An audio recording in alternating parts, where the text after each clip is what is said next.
Hello guys, welcome back to my new blog. আর এই ব্লগে আমরা এখন চলে এসেছি মঙ্গলগঞ্জ। এটা বনগাঁর নর্থ 24 পরগনাতে পড়ে। নীলকর সাহেবের বাংলো, নীলকুঠির। এটা কাটা সাহেবের বাংলো নামেও পরিচিত। এটা অ্যাকচুয়ালি পড়ে বনগাঁর এলাকায়। খুব সুন্দর, অপূর্ব সুন্দর এই বাংলো, যেহেতু অনেক ইতিহাসের সাক্ষী হয়ে বেঁচে আছে।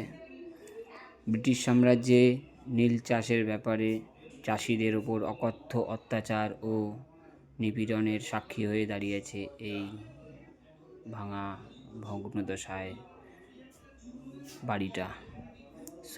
চারিপাশ জঙ্গলে ঘেরা, আর মাঝখানে এই নীলকুঠির সাহেবের বাংলো।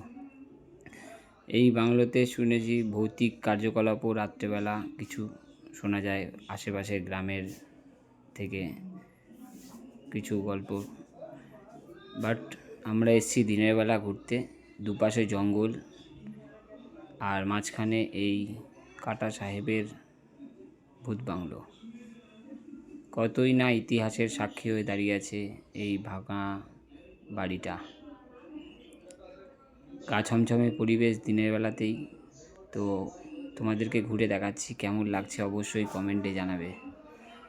এইখানে একটা সুড়ঙ্গ ছিল, এই সুড়ঙ্গ দিয়ে নাকি ইছামতি নদীর তলা থেকে গেছে।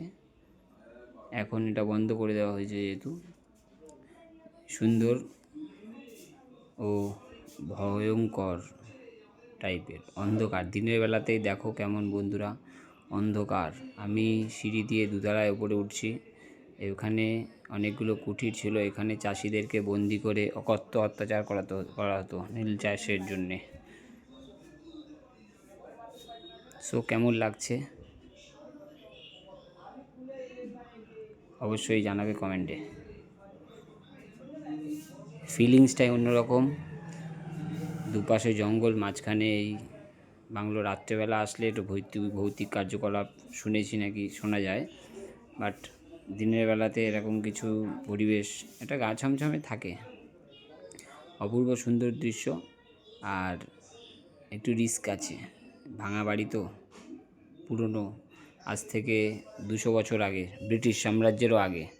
এটা গোবরডাঙ্গার রাজা জমিদার মঙ্গলচন্দ্রের তৈরি করা। পরবর্তীকালে ব্রিটিশ সাম্রাজ্যে এসে তার থেকে দখল করে নেয় এই বাড়িটা। আবার দেখা হবে নতুন কোনো ভিডিওতে। বন্ধুরা, কেমন লাগছে অবশ্য কমেন্টে জানিও। Tata, bye bye. আবার নতুন কোনো রোমাঞ্চকর ভিডিওতে দেখা হবে।